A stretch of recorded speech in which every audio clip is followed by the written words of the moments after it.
Chapter 21. Sword Exercise. Hamlet's Soliloquy. They loafed around town. A lazy town. Old Boggs dead.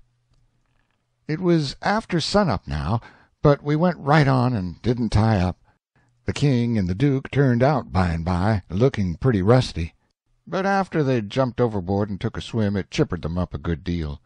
After breakfast, the king he took a seat on the corner of the raft, and pulled off his boots and rolled up his breeches, and let his legs dangle in the water so as to be comfortable, and lit his pipe, and went to getting his Romeo and Juliet by heart. When he had got it pretty good, him and the duke begun to practice it together. The duke had to learn him over and over again how to say every speech. He made him sigh, and put his hand on his heart, and after a while he said he'd done it pretty well. "Only," he says, "you mustn't bellow out 'Romeo' that way like a bull. You must say it soft and sick and languishy, so 'Romeo.' That is the idea. For Juliet's a dear, sweet, mere child of a girl, you know, and she doesn't bray like a jackass."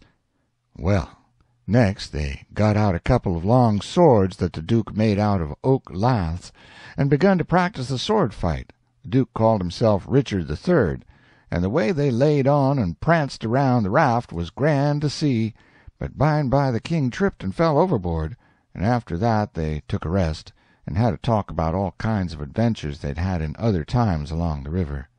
After dinner the duke says, "Well, Capet, we'll want to make this a first-class show, you know. So I guess we'll add a little more to it. We want a little something to answer encores with, anyway." "What's encores, Bilgewater?" The duke told him, and then says, "I'll answer by doing the Highland Fling or the Sailor's Hornpipe, and you, well, let me see. I've got it. You can do Hamlet's Soliloquy." "Hamlet's which?" "Hamlet's Soliloquy, you know. The most celebrated thing in Shakespeare. It's sublime, sublime. Always fetches the house. I haven't got it in the book. I've only got one volume, but I reckon I can piece it out from memory. I'll just walk up and down a minute and see if I can call it back from Recollections vaults." So he went to marching up and down, thinking, and frowning horrible every now and then he would hoist up his eyebrows. Next he would squeeze his hand on his forehead and stagger back and kind of moan. Next he would sigh, and next he let on to drop a tear. It was beautiful to see him. By and by he got it. He told us to give attention. Then he strikes a most noble attitude, with one leg shoved forwards, and his arms stretched away up, and his head tilted back, looking up at the sky. And then he begins to rip and rave and grit his teeth, and after that, all through his speech, he howled and spread around and swelled up his chest, and just knocked the spots out of any acting ever I see before.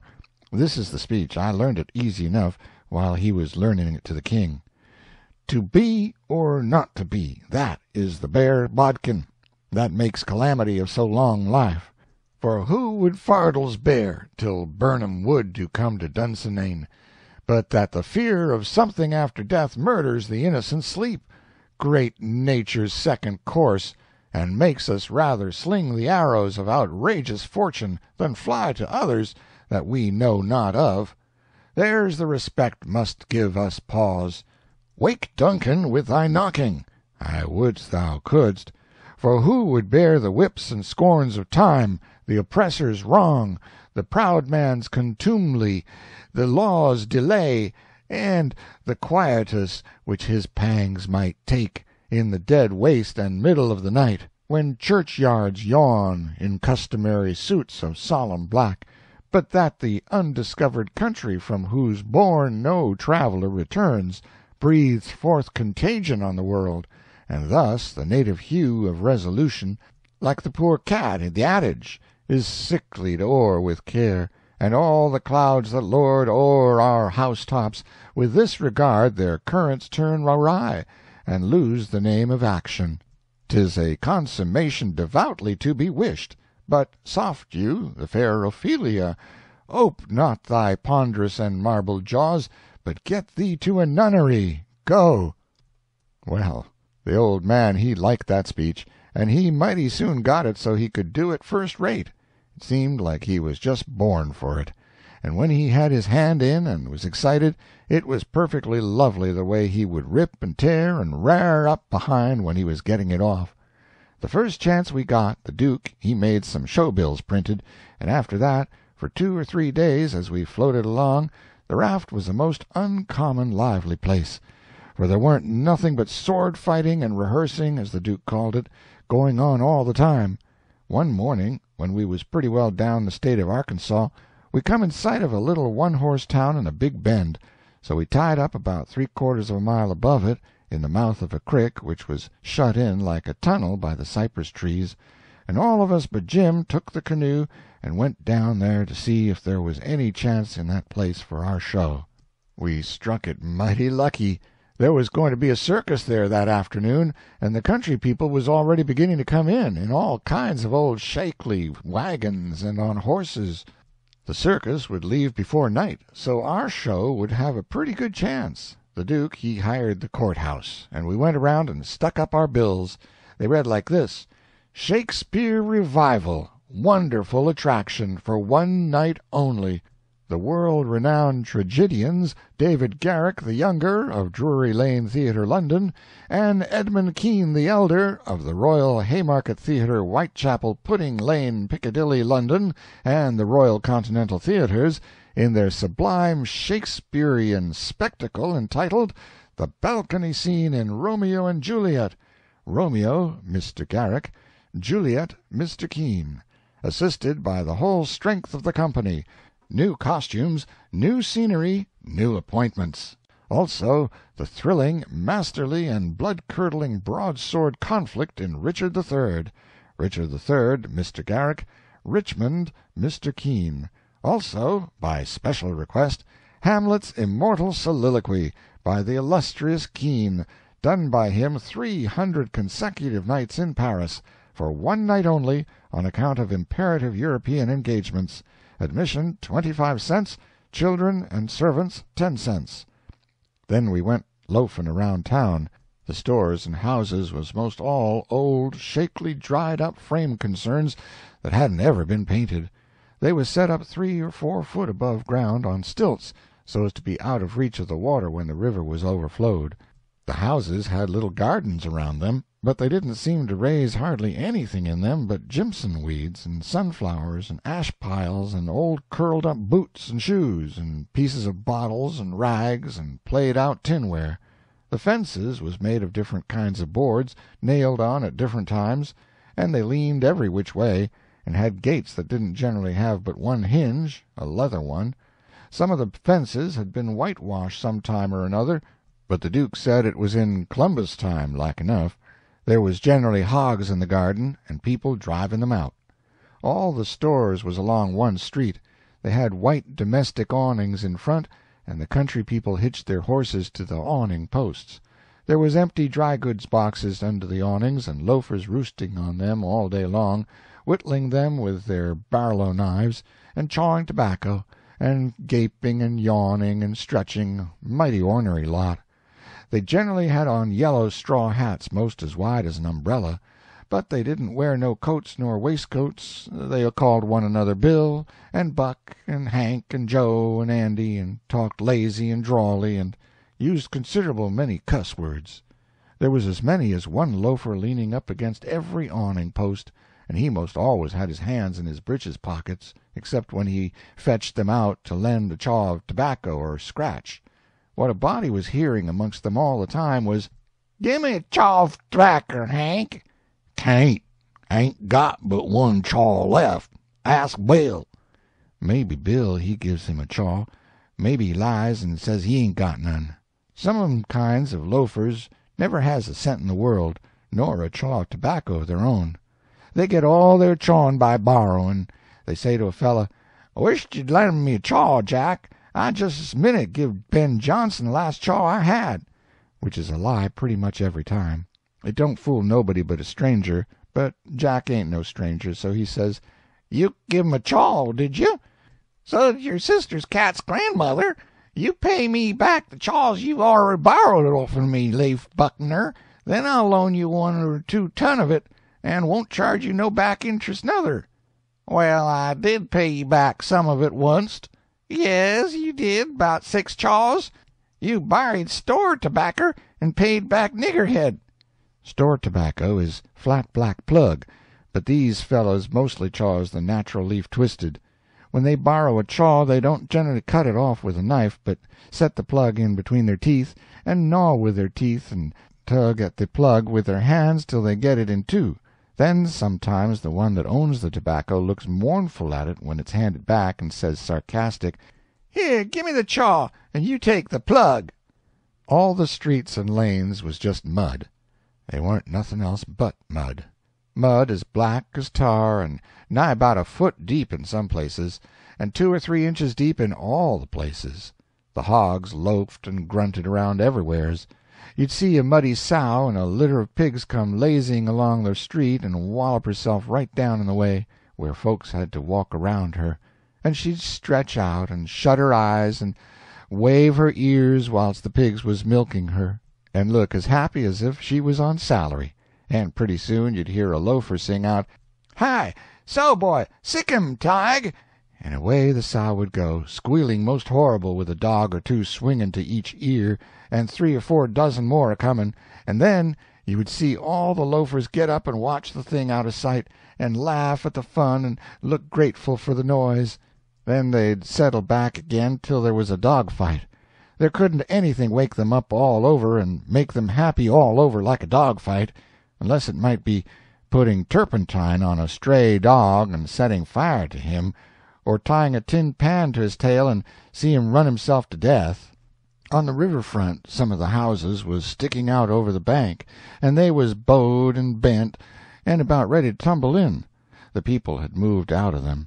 The bank was caved away under one corner of some others, and that corner was hanging over. People lived in them yet, but it was dangersome, because sometimes a strip of land as wide as a house caves in at a time. Sometimes a belt of land 1/4 of a mile deep will start in and cave along till it all caves into the river in one summer. Such a town as that has to be always moving back and back and back, because the river's always gnawing at it. The nearer it got to noon that day, the thicker and thicker was the wagons and horses in the streets, and more coming all the time. Families fetched their dinners with them from the country, and eat them in the wagons. There was considerable whiskey drinking going on, and I seen 3 fights. By and by somebody sings out, "Here comes old Boggs, in from the country for his little old monthly drunk. Here he comes, boys." All the loafers looked glad. I reckon they was used to having fun out of Boggs. One of 'em says, "Wonder who he's a-gwine to chaw up this time. If he'd a chawed up all the men he's been a-gwine to chaw up in the last 20 years, he'd a considerable reputation now." Another one says, "I wished old Boggs to threaten me, 'cause then I'd know I warn't gwine to die for 1,000 year." Boggs comes a-tearing along on his horse, whooping and yelling like an Injun, and singing out, "Clear the track thar! I'm on a wall path, and the price of coffins is gwine to raise." He was drunk, and weaving about in his saddle. He was over 50 years old, and had a very red face. Everybody yelled at him and laughed at him and sassed him, and he sassed back and said he'd attend to them and lay them out in their regular turns, but he couldn't wait now because he'd come to town to kill old Colonel Sherburne, and his motto was, "Meat first and spoon vittles to top off on." He sees me and rode up and says, "Where'd you come from, boy? You prepared to die?" Then he rode on. I was scared, but a man says, "He don't mean nothing. He's always a-carrying on like that when he's drunk. He's the best naturedest old fool in Arkansas, never hurt nobody, drunk nor sober." Boggs rode up before the biggest store in town and bent his head down so he could see under the curtain of the awning, and yells, "Come out here, Sherburne! Come out and meet the man you've swindled! You're the hound I'm after, and I'm going to have you, too." And so he went on, calling Sherburne everything he could lay his tongue to, and the whole street packed with people listening and laughing and going on. By and by a proud-looking man about 55, and he was a heap the best-dressed man in that town, too, steps out of the store, and the crowd drops back on each side to let him come. He says to Boggs, mighty calm and slow, he says, "I'm tired of this, but I'll endure it till 1 o'clock. Till 1 o'clock, mind, no longer. If you open your mouth against me only once after that time, you can't travel so far but I will find you." Then he turns and goes in. The crowd looked mighty sober. Nobody stirred, and there weren't no more laughing. Boggs rode off, blackguarding Sherburn as loud as he could yell, all down the street, and pretty soon back he comes and stops before the store, still keeping it up. Some men crowded around him and tried to get him to shut up, but he wouldn't. They told him it would be 1 o'clock in about 15 minutes, so he must go home. He must go right away. But it didn't do no good. He cussed away with all his might, and throwed his hat down in the mud and rode over it, and pretty soon away he went a-raging down the street again, with his gray hair a-flying. Everybody that could get a chance at him tried their best to coax him off of his horse, so they could lock him up and get him sober. But it weren't no use. Up the street he would tear again and give Sherburn another cussing. By and by somebody says, "Go for his daughter! Quick! Go for his daughter! Sometimes he'll listen to her. If anybody can persuade him, she can." So somebody started on a run. I walked down the street a ways and stopped. In about 5 or 10 minutes here comes Boggs again, but not on his horse. He was a-reeling across the street towards me, bareheaded, with a friend on both sides of him a-holt of his arms and hurrying him along. He was quiet and looked uneasy, and he weren't hanging back any, but was doing some of the hurrying himself. Somebody sings out, "Boggs!" I looked over there to see who said it, and it was that Colonel Sherburn. He was standing perfectly still in the street and had a pistol raised in his right hand, not aiming it, but holding it out with the barrel tilted up toward the sky. The same second I see a young girl coming on the run, and 2 men with her. Boggs and the men turned round to see who called him, and when they see the pistol, the men jumped to one side, and the pistol barrel come down slow and steady to a level, both barrels cocked. Boggs throws up both of his hands and says, "Oh, Lord, don't shoot!" Bang goes the first shot, and he staggers back, clawing at the air. Bang goes the second one, and he tumbles backwards onto the ground, heavy and solid, with his arms spread out. That young girl screamed out and comes rushing, and down she throws herself on her father, crying and saying, "Oh, he's killed him! He's killed him!" The crowd closed up around them and shouldered and jammed one another, with their necks stretched, trying to see, and people on the inside trying to shove them back and shouting, "Back! Back! Give him air! Give him air!" Colonel Sherburn, he tossed his pistol onto the ground and turned around on his heels and walked off. They took Boggs to a little drug store, the crowd pressing around just the same, and the whole town following, and I rushed and got a good place at the window, where I was close to him and could see in. They laid him on the floor and put one large Bible under his head, and opened another one and spread it on his breast, but they tore open his shirt first, and I seen where one of the bullets went in. He made about a dozen long gasps, his breast lifting the Bible up when he drawed in his breath, and letting it down again when he breathed it out, and after that he laid still. He was dead. Then they pulled his daughter away from him, screaming and crying, and took her off. She was about 16, and very sweet and gentle-looking, but awful pale and scared.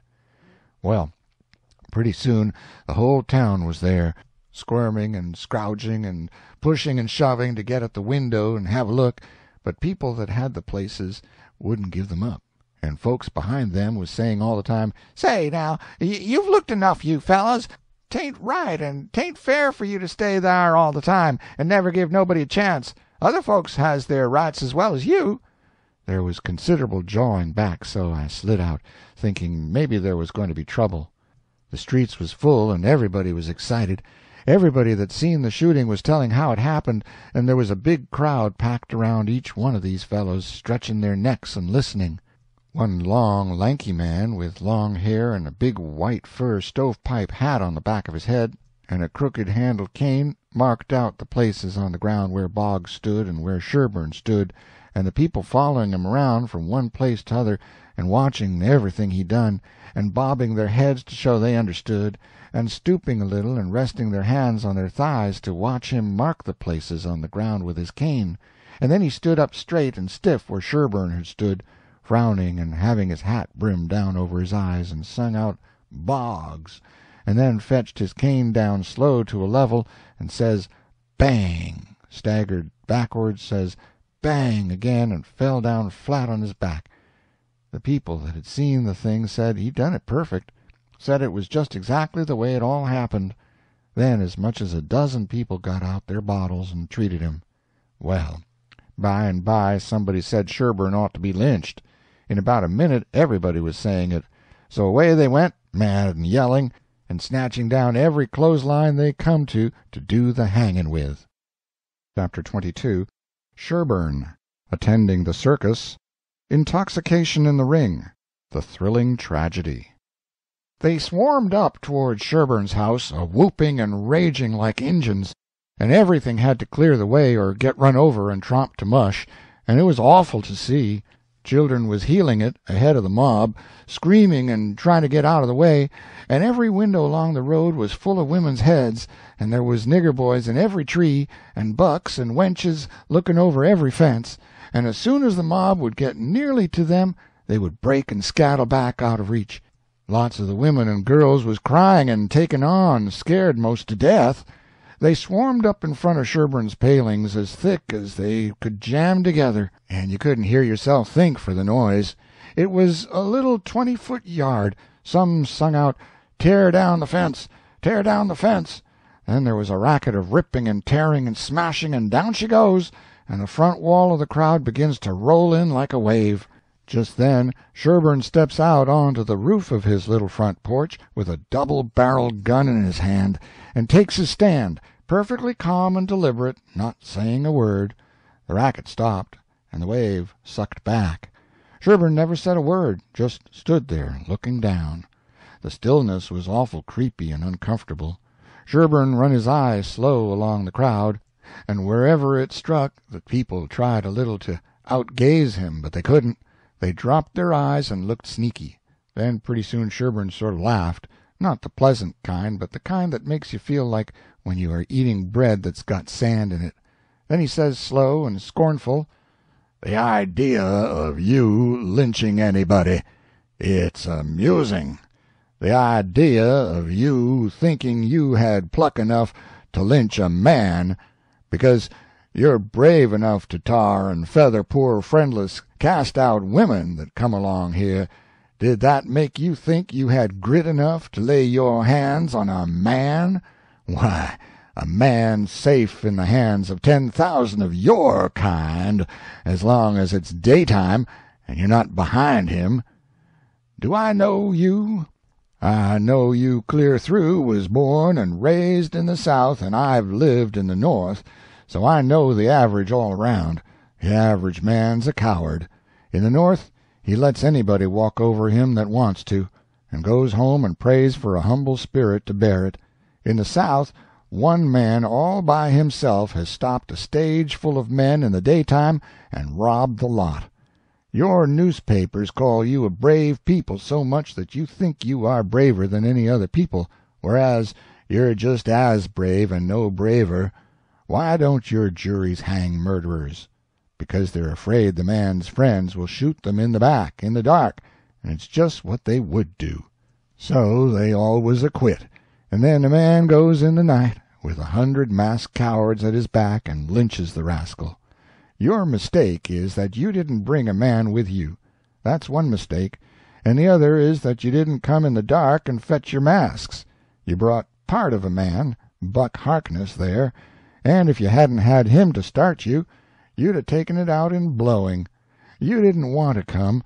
The average man don't like trouble and danger. You don't like trouble and danger. But if only half a man like Buck Harkness there shouts, "Lynch him! Lynch him!" you're afraid to back down, afraid you'll be found out to be what you are, cowards, and so you raise a yell and hang yourselves onto that half a man's coat tail and come raging up here swearing what big things you're going to do. The pitifulest thing out is a mob. That's what an army is, a mob. They don't fight with courage that's born in them, but with courage that's borrowed from their mass and from their officers. But a mob without any man at the head of it is beneath pitifulness. Now the thing for you to do is to droop your tails and go home and crawl in a hole.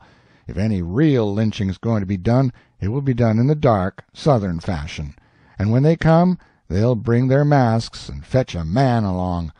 Now leave, and take your half a man with you," tossing his gun up across his left arm and cocking it when he says this. The crowd washed back sudden, then broke all apart and went tearing off in every which way, and Buck Harkness he heeled after them, looking tolerable cheap. I could have stayed if I wanted to, but I didn't want to. I went to the circus and loafed around the back side till the watchman went by, and then dived in under the tent.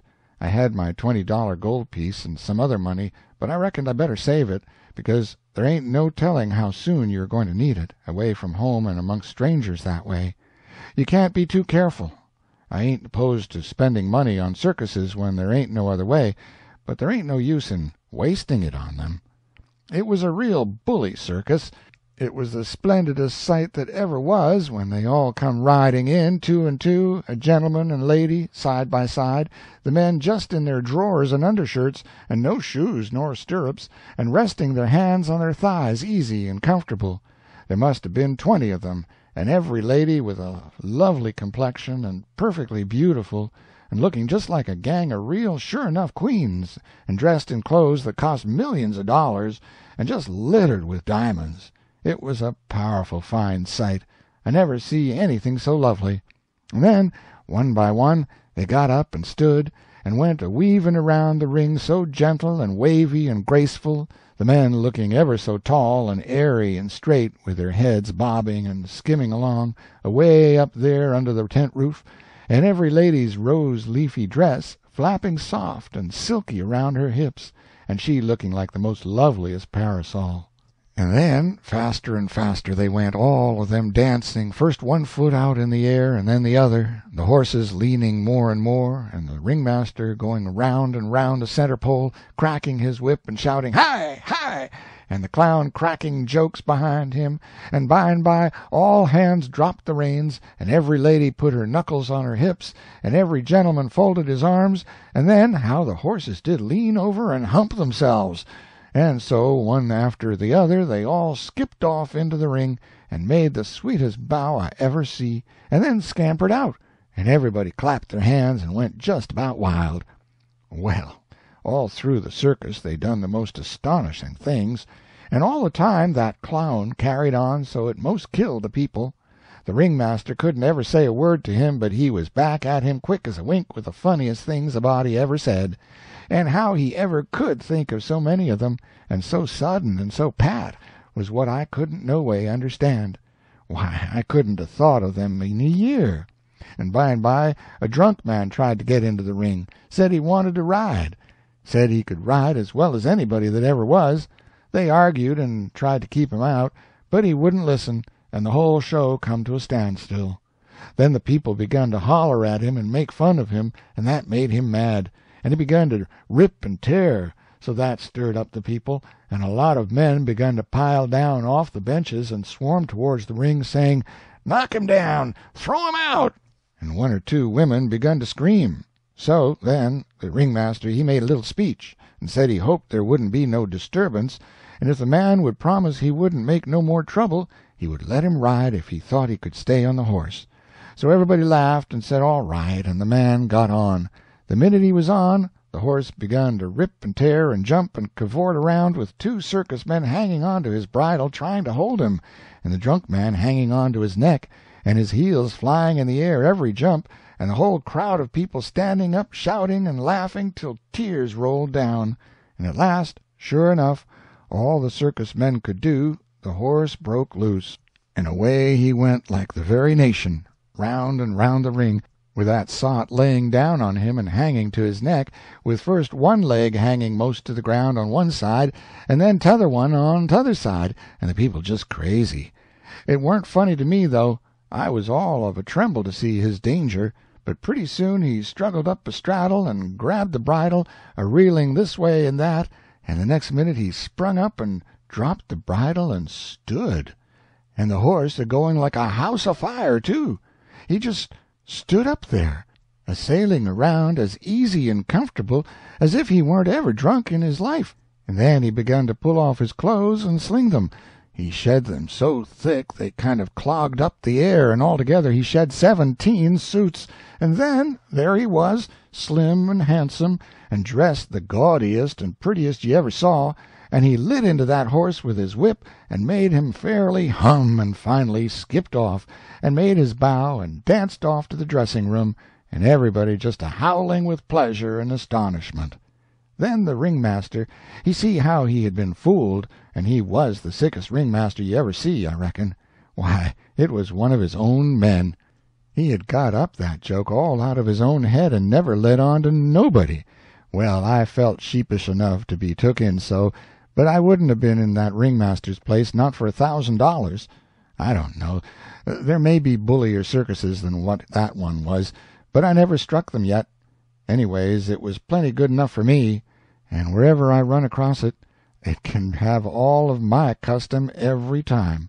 Well, that night we had our show, but there weren't only about 12 people there, just enough to pay expenses, and they laughed all the time, and that made the Duke mad, and everybody left anyway before the show was over but one boy which was asleep. So the Duke said these Arkansas lunkheads couldn't come up to Shakespeare. What they wanted was low comedy, and maybe something rather worse than low comedy, he reckoned. He said he could size their style, so next morning he got some big sheets of wrapping paper and some black paint, and drawed off some handbills and stuck them up all over the village. The bills said, "At the courthouse for 3 nights only, the world-renowned tragedians, David Garrick the Younger and Edmund Kean the Elder, of the London and Continental Theatres, in their thrilling tragedy of The King's Camel-Leopard, or the Royal Nonsuch, admission 50 cents. Then at the bottom was the biggest line of all, which said, "Ladies and children not admitted." "There," says he, "if that line don't fetch them, I don't know Arkansas."